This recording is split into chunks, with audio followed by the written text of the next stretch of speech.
Welcome to episode 15 of The Brain and the Beard. We have a very special guest today. We have the host of Talking Big Blue with JQ, Jack Quartararo. I guess we can call Jack our Giants aficionado coming in here. So as always, I'm with Marky and Jack. Welcome, buddy. How you doing? Tom, Mark, it's good to hear from you guys. Good to see you guys over Zoom. And I just want to say thanks for having me on. I appreciate being a guest on the show. And honestly, I'm just super excited for both of our teams, guys, moving forward. I think the future is bright for both of them. Now, this is going to be like the one guest where we'll get no crossover. We're not going to get any of his fans to listen to us, and they're not, and vice versa. Jets and Giants, but talk some New York sports. I'll say this. I'll say this is an episode I've been looking forward to because Jack started up his podcast last year, really inspired us to get ours going. So this one means a lot. We're excited for it. Yeah, so the plan today is to kind of talk about the Jets and Giants free agency, and then maybe towards the latter half, we'll kind of go into our draft needs and wants. And I think it's going to be inevitable quarterbacks will be a topic of conversation as well. As always. So let's get this going. I just want right off the bat, before we even get into it, all right, I'm gonna throw up a question for Marky and a question for Jack here. All right, so I'll throw them both out there at the same time. Whoever wants to answer first, just hop in. So who do you think was the best signing for your respected team? So for the Jets, do you think it was Corey Davis, Carl Lawson, or Sheldon Rankins? And for the Giants, do you think it was re-signing the big cat, Leonard Williams, Adoree Jackson, Kenny Golladay, or Kyle Rudolph? So whoever wants to hop in first, go ahead.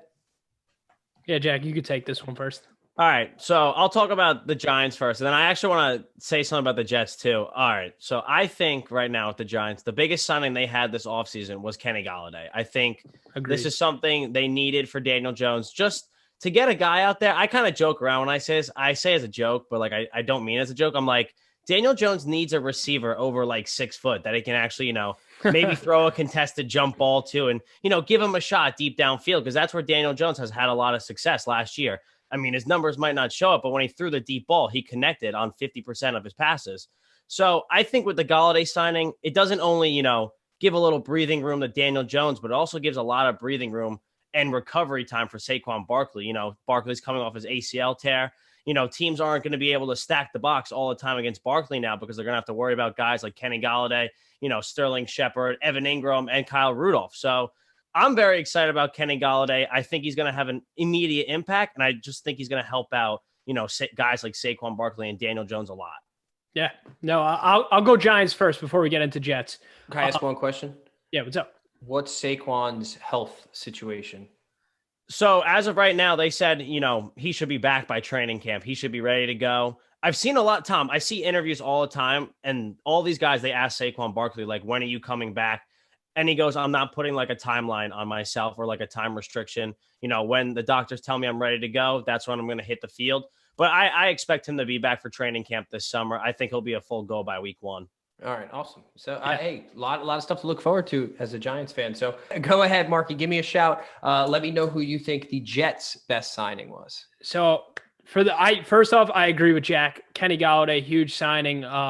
Get that number 1 receiver for Daniel Jones, that big body. I also really like the Adoree Jackson signing. It's just a little too rich for my blood to make it my top signing, but you know what? You can't hurt bringing good players in. But for the Jets, my top signing, definitely Carl Lawson. I think Corey Davis is a great player. I'm excited to have him, but I think Carl Lawson is that game-changing edge pressure that we haven't had in so long. So for me, it's a no-brainer. Definitely Carl Lawson for the Jets. Just manufacture some pressure. You have Sheldon Rankins next to him, Quinnen Williams on that line. Like, it's going to be a fearsome defensive front, and I'm excited. They're recreating that solid defense from San Francisco. Mark and Tom, I don't know if you agree with Mark on this. I think it's Carl Lawson as well. He was actually a guy on my radar as a Giants fan who I really wanted the Giants to go after and sign.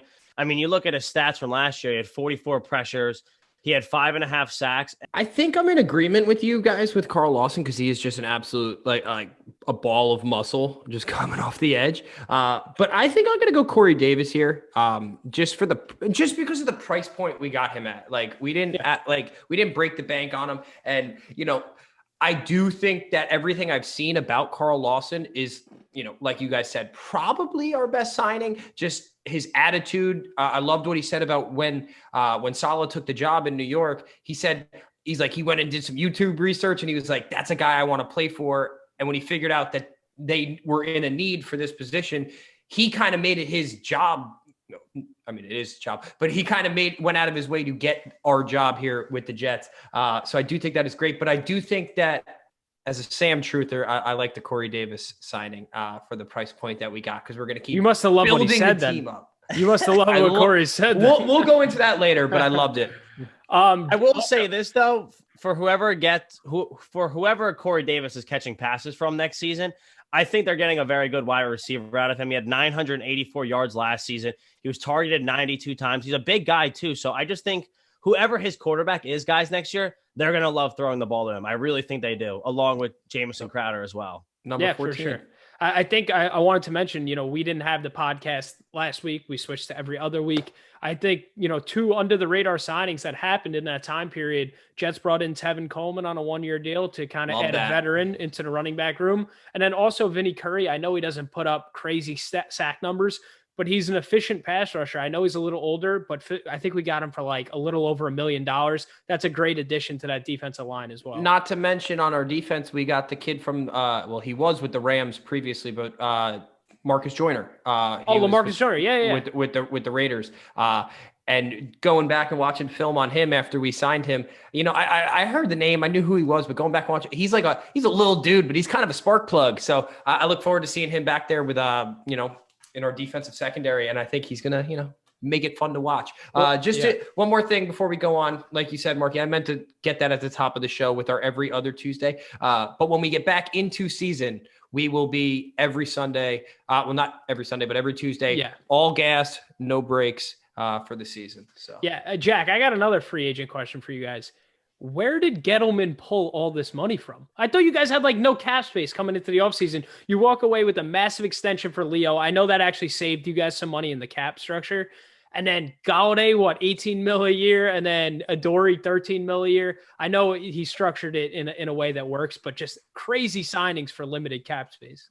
I will say this, guys. I have zero idea where the money came from, because this is the thing. I look at the salary cap. And at the beginning of the year, the Giants, going into the offseason, had 6 to 8 mil in cap space they could use. And then, they cut a guy like Zeitler, they saved 10 to 12 mil. Restructure Nate Solder, you cut Golden Tate, you save 6 mil. So I think they just dug into the cap space for the next few years.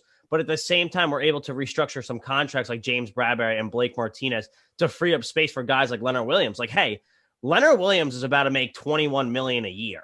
It kind of scares. I'm not going to lie. It kind of scares me a little bit because, he had a great year this year, 11 and a half sacks. Guy literally was a Pro Bowler, got snubbed in my mind, I think. But definitely. It's just when you see a guy making that much money, and I look at Adoree Jackson too, he only played 3 games last year and 5 the year before. He's kind of had a knee problem and the elbow the year after. So it kind of is concerning, but he's one of the best press coverage guys, man-to-man guys in the league when he's healthy. So the money might not be right for some of them, but this is what I say, guys. If you want these big free agents to come, one, they have to like what you're building, the culture you're building, which what I think Joe Judge is doing is amazing. And then 2, you're going to have to pay them a couple extra dollars here and there to really get them to buy into the system, I think. So that's what, I'm happy Leonard Williams is coming back, but the money, Mark and Tom, I don't know where Dave Gettleman got it from. He might have won it all at a casino in Vegas one weekend, but that's what I think. Dude, it's pro sports.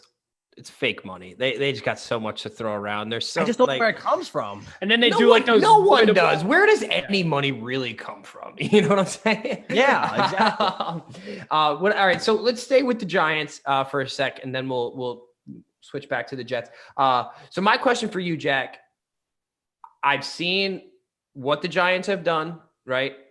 We were talking off air. First of all, I just wanted to say, I hope, Robert Saleh comes in and kind of turns us around the way Joe Judge turned around the Giants. I think I was a little bit skeptical when they first hired him, but after we were talking about, once he dove in the mud, I was kind of sold on Joe Judge as the Giants head coach. But I think he's doing a great job turning the team around in a division that is very, very winnable for you guys in the foreseeable future.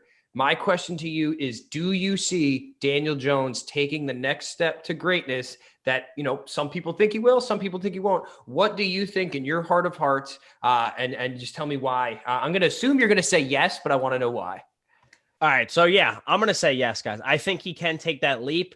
Do I think he's going to have numbers like Josh Allen? Maybe not, but I think he has the potential. Why? I just think the guys around him, they can really help him out get there and give him confidence boost. Like I said earlier with Golladay, having a receiver like that on the outside or even, lined up in the slot gives him so many more options than what he had last year. He had guys like Darius Slayton and Sterling Shepard. But when you look at those guys, and I've watched a lot of the film, obviously I watch every game, they get jammed up at the line a lot. They get locked up. And when Daniel Jones is getting sacked within 2.5 seconds every time, there's no opportunities for him to be great. So I think this year it's really important for them to obviously, they did not touch the offensive line of free agency. So I think they're going to prioritize that in the draft when we talk about it later. But I really think, guys, he can make the jump with the weapons he has around him. And everyone says this about running backs in the NFL. They say it's like a dead position. Some people say this. A lot of guys who are big into analytics will say it a lot. I think Saquon Barkley's comeback, if he has a good year, is going to be very beneficial. Yes, for Daniel Jones.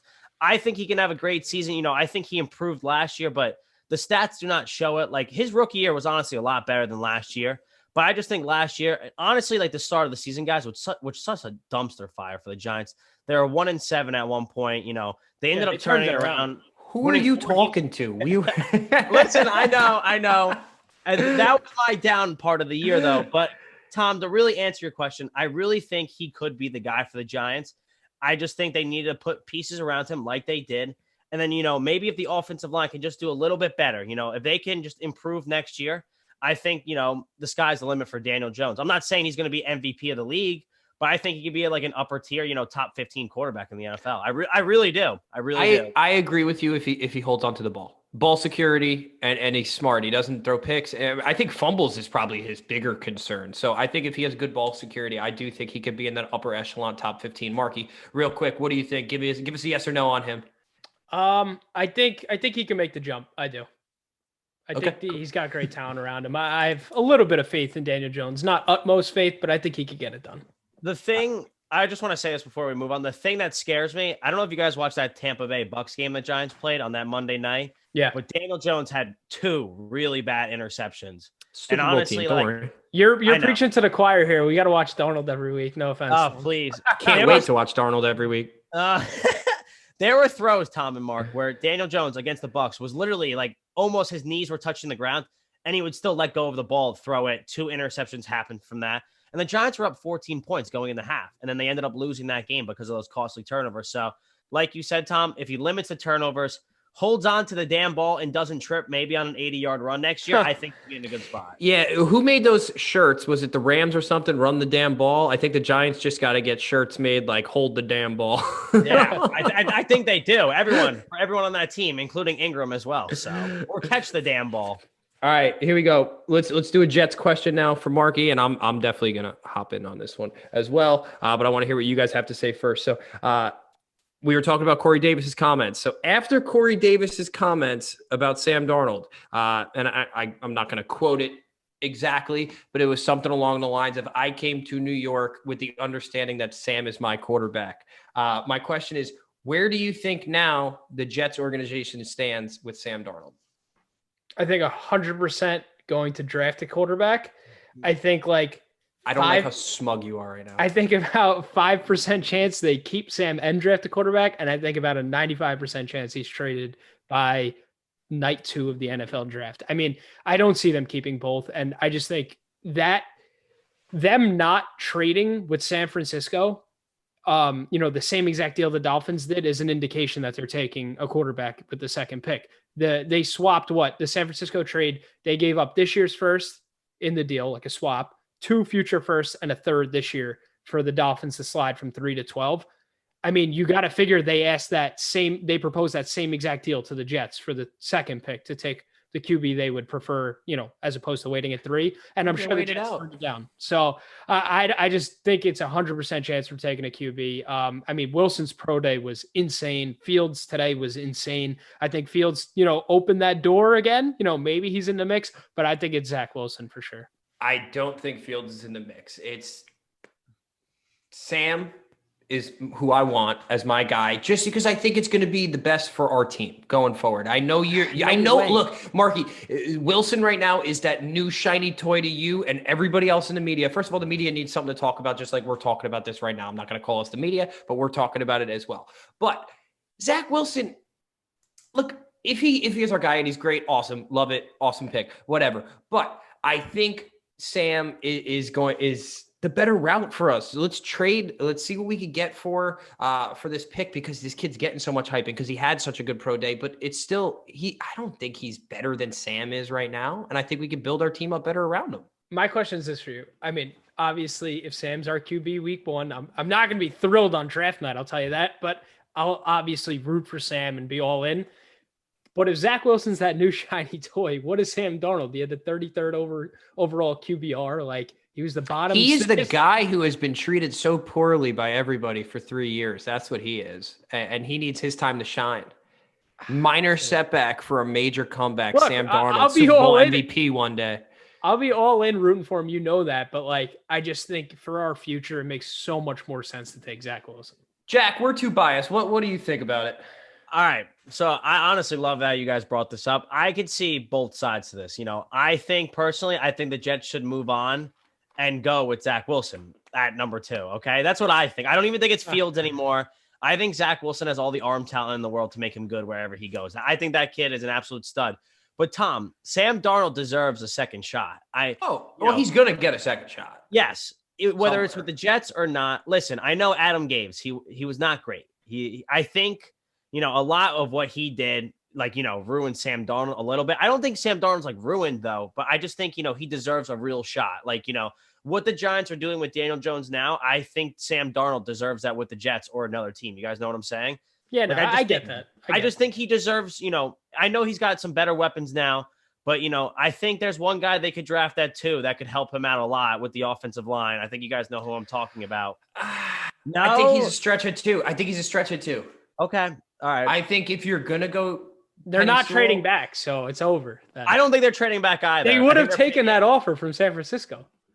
The Darnold, it's done. You don't think there can be some draft day magic?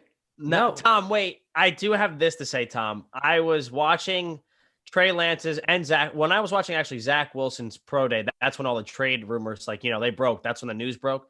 Adam Schefter said himself, Philadelphia tried to trade down to 3 with hopes of getting Zach Wilson, but they didn't because they don't think he's going to be there. So I think that, Mark, that foreshadows for you that I think you got a shiny new toy coming your way.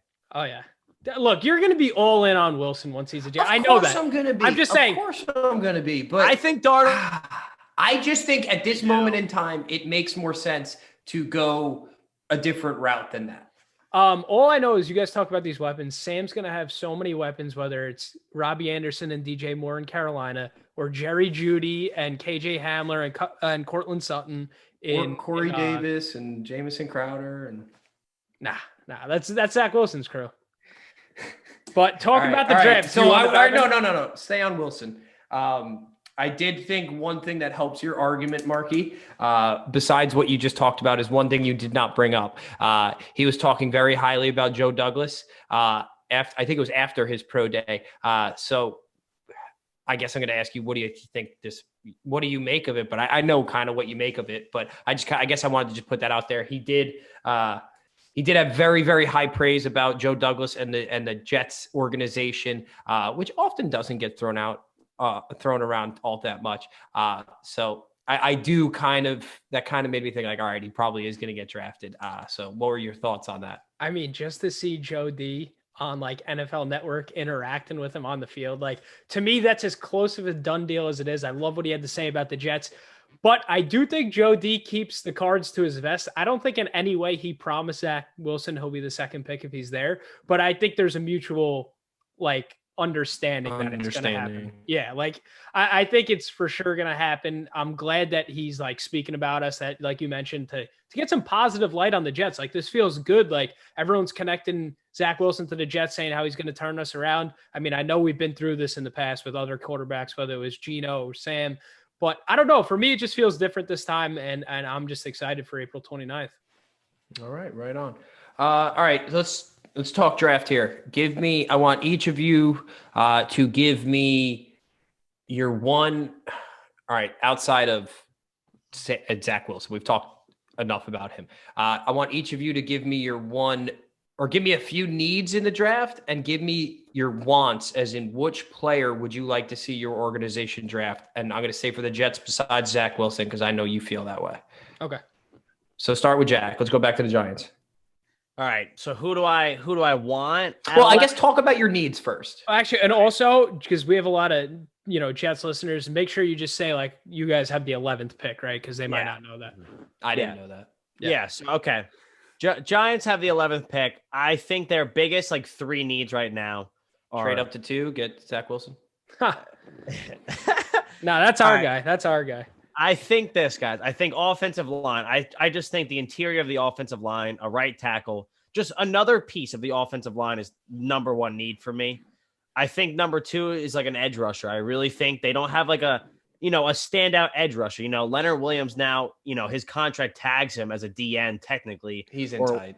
Yeah, he's an inside guy, but he likes to be called a defensive end. Why? I don't know, but that's what he wants. So whatever he wants, he's making the big bucks. That money, because yes, edge rushers make more money than the tackles, I would assume. So that's probably why he wants that tag. Yeah. So besides that, I just think maybe like an outside linebacker, someone to be on the field at the same time as Blake Martinez, I think would be a really good fit. I think those are their three biggest needs. They filled in that need at wide receiver with Kenny Golladay. They filled in that cornerback 2 spot with Adoree Jackson. So now you got Bradbury and Jackson lining up as your corner. So I think that's a really good duo waiting to happen. And then, I just think, offensive line, guys. Like, I watch Daniel Jones and Saquon get hit in the backfield every other play, I feel like, when I watch a 16-game season. So protecting them is my biggest thing. Can we put the Kyle Pitts thing to bed? Do you think that's going to happen? I just don't see how it happens with Rudolph and Ingram. I think Kyle Pitts goes way before 11. No, but say he's there at 11. I know a lot of Giants fans want him, but how do you do it with Ingram and Rudolph with the other needs? I think you trade Ingram. I think you ship Ingram out and let Pitts take his spot, and you keep Rudolph. You just signed him. You're not going to, Hey, that would be another huge. Ingram was like your offense last year, though. No, but he does drop the ball a lot. That was the problem, Tom. There were 6 plays that resulted in turnovers from balls that hit off Evan Ingram's hands. So okay, I didn't know that. There were a few games that cost. Honestly, it might have cost the Giants a playoff spot. Was it for the best right now in the spot they're in? I think so. But if I don't think Pitts is going to be there. I say this as like a dark horse opinion right now. I said it a couple weeks ago. I could see the Jets, a dark horse. Might, it's probably not going to happen. I think trading back to 5 and picking up Pitts, possibly, or I think they just snag him at 2 and take him early. There's no way. I know he's been saying this. I told him there's just no way. I know there's no way a tight end is going off the board at number 2. I could see 5, 6, 7. Absolutely. I do think that the top 3 or 4 picks. I think the top 3, no doubt, are quarterbacks. Potentially 4. Put it this way. If Joe Douglas did not take that San Francisco offer and took Kyle Pitts instead of 3 first-round draft picks in a second, I don't know what I would do with myself. That would have been, you'd be beside yourself. That's what you would do with yourself. My gosh. I don't think he's going to be there. Well, Jack, give us. All right, so you gave us the needs. All right, Jack, who's your gun to your head. Who do the Giants take with the 11th pick? Oh, we talked over each other. No, you're good. Jack. Can you hear me? Yeah. I think all right, let's say the gun's pointed at my head. The only guy I want, he has to be there, is Rashawn Slater. He's from Northwestern. He's the offensive tackle / offensive guard. Kid's a freak of nature. He had 33 reps on the bench press for 225. Kid's a strong kid. He moves. He plays well. I just think, like I said, solidifying that O-line, helping Saquon out, giving him, time to work, time to get in between and out of holes and not just getting crushed in the backfield every play would be nice. So I think it's Slater, but what my heart is really saying right now is Micah Parsons from Penn State, the outside linebacker.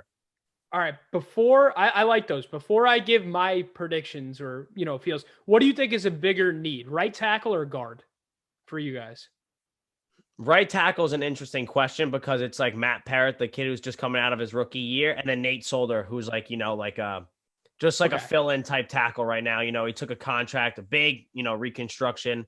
I think it's right tackle or it's one of the guard spots. So I don't know. They're kind of like neck and neck. I can't really decide. So I'll throw a couple prospects out there. At 11, I think you guys are going tackles probably. I think you guys are going edge regardless. So I think you're going to see Greg Rousseau from Miami, or I think it's a little early for Jalen Phillips, even though I do think Phillips will be the better player in the pros. Kwity Paye from Michigan. And then linebacker, like you mentioned, Micah Parsons can bring an edge rush, or even the kid from Notre Dame. I don't even know how to pronounce his name, so I'm not going to butcher that on the air. But so I think you're going to go with one of the edges, either Rousseau or Kwity Paye. And then if you're going O-line, I like Rashawn Slater. If he's gone and you want to go tackle, Christian Darrisaw could be a pick there. And then the only guard that could even be mentioned in that range is Elijah Vera Tucker from USC, but I don't think he goes that early. So I'm gonna go with Rousseau as my pick. Okay, I like that. And I don't see the Giants trading back. We're both wearing Miami sweatshirts. Yeah. So exactly. I think you could get a good guard in the second round, and I think that's either the Jets should take one at 23 or 34. We'll get it. Okay, that's what I want to know, Marky. What is, if you're Joe Douglas and Robert Saleh, what's your move at 23? Okay. So as we know, 2 is either Fields or Wilson for me. 23, I mean, either way, any way you slice it, the second and third pick need to be corner or interior offensive line. I don't care what comes first at 23 or 34. At 23, the only guard I would want is Elijah Vera Tucker. I don't think he'll be there. So let's say if that's the case, corner. You're saying corner then? Then I would go corner. I would take probably JC Horn right now, even over Caleb Farley, because Farley has that back issue, but I would take either. Like, say Horn's gone, I would take Farley and roll the dice with the back injury. I know a lot of Jets fans like Tevin Jenkins, the offensive tackle, who can probably slide into guard if needed. But I would probably go JC Horn or Elijah Vera Tucker as my top 2 there. And then at 34, say we go corner. At 34, say we went corner at 23. 34, I would probably take Wyatt Davis, the guard from Ohio State. You could go Creed Humphrey. You could go Landon Dickerson at interior offensive line. I just think there's a lot more guys in that range that make sense. And then say you were to go guard at 23, the corners at 34, Asante Samuel, maybe Tyson Campbell, Greg Newsome from Northwestern. There's going to be a lot of options there in that range. So I think those are clearly the options we got to go with at 23 and 34. I like that. And, just by the sound of it, I think both of these New York football franchises are on the rise. Like, I do think both teams have a lot to be excited about, not only what's going on this offseason, but like, I think both teams are going to take like monumentous strides. I don't even know if that's a word. Might be. But I think we're going to take big strides going forward here. Like, I'm always going to be optimistic, but I definitely feel a buzz going into this season for us. And by the sounds of Jack talking, it sounds like the Giants and just like kind of being on the outside looking in, there's definitely a buzz with Big Blue going on right now. So hopefully we're going to sort of get into the golden era of New York sports football here. So I think that is definitely something to look forward to. So before we kind of wrap this thing up, is there any like final thoughts either one of you have? Jack's got one. Go ahead. All right. So Tom, this is a question just for you right now. So let's say you're getting a heart answer, not okay. Yes. Okay. So listen, Sam Darnold is your starting quarterback next year. What do the Jets do at 2 then? Are they do you trade him out of that spot? I think you trade back. I think you definitely get 2 number ones for that, right? You get next year's number 1 from someone, and then whatever their first round pick is this year. And like you said, Marky, then your guard's definitely on the table if you trade back to whatever it is. Even if you are going to trade back, take one of those big wide receivers, like not big, but like big name receivers. Take Devontae Smith, take Kyle Pitts, right? Like, we don't have a big name tight end. Chris Herndon is our catching tight end or receiving tight end, however you want to call it. I would personally trade back. I would keep gaining picks, right? And for me, I don't think that Zach Wilson is going to come in and just light it up like everybody's kind of making it out to be, right? Like, I hope so if we do get him, but I would trade back. I would probably go with a skill guy early because you're probably going to get like a 7, 8, 9 pick, and then you still have 23 and 34, right? So I think I would go guard. I would do Marky's route with 23, 34, go interior alignment or cornerback, but I would probably try to get a skill player early on, and then you'll probably have another a first round pick next year. I think it. I was going to say, I think this is the dream right now. A lot of people are throwing around the rumor, Carolina's in the dark right now. Because say we stay put at 2, San Francisco's staying put at 3. So that's 1, 2, 3 or quarterbacks. And then Atlanta's not going to trade with them to let them come up and get their franchise QB in division. So then there's that Sam Darnold landing spot because Carolina showed interest earlier. They're saying, what if you package pick 23 and Sam Darnold to come up to 8? Then you're looking at, you could go, give me that one more time. 23 and Sam Darnold to Carolina for pick 8. So then you'll have 2 and 8. So then you have, oh wow, there's 2 top 10. So I don't think. So then I would, if you were going to do that, I would get Pitts or Smith. Yeah. Pitts, Pat Surtain, the corner. He's the number 1 clear cut corner that we need so bad. Even maybe then. Was he Bama? Yeah, Bama, or like he mentioned, Rashawn Slater. There's a lot of options. Jamar Chase, if he's left there, Devontae Smith, Jalen Waddle, whoever's left.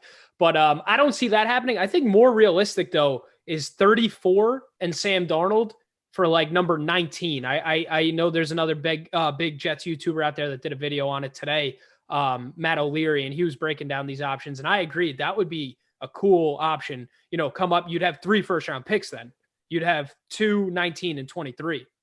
Well, there's no doubt that right now going into the draft, the Jets are the talk of the town. What are they going to do? Like you said, Douglas is holding his cards tight to his vest. So it is kind of odd after going 2 and 14? It feels like we're running the offseason. Right? Yeah, right. Like we're terrible and like we're the talk of the town, which is kind of cool. But Jack, did that answer your question? Yeah, no, I think it does. And I honestly, I think it's a cool spot you guys are in. Obviously, we hope you guys aren't in this spot again with the second pick. No one wants to be in that second, it's cool. Like in the moment when you get to see, your team can possibly get one of the best players in the draft, but then, next year you want them to be better. I always thought, maybe in the second, third round, you guys would go after ETN or maybe Najee Harris, but I don't know. At 34 would be our. I don't think so now that we got Tevin Coleman though. Yeah.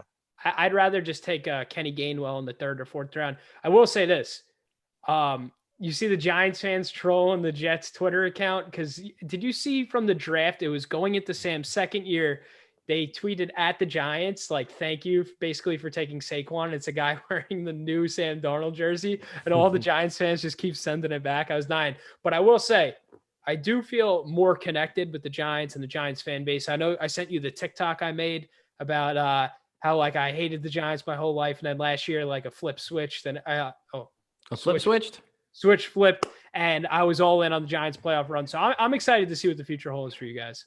Dude, that happens. For both teams. That happens to me all the time. Cause I teaching on Zoom and stuff and we're wearing a mask cause we do have some kids.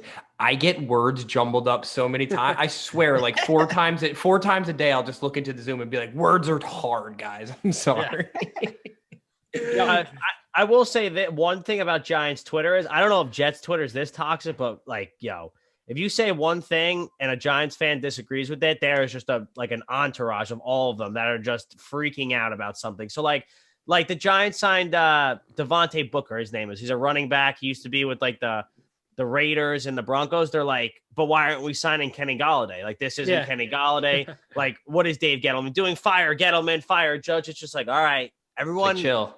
Relax. And now, I'd say, knock on wood, I say this right now. I think the Giants are in a pretty good spot. I think they can compete with the division.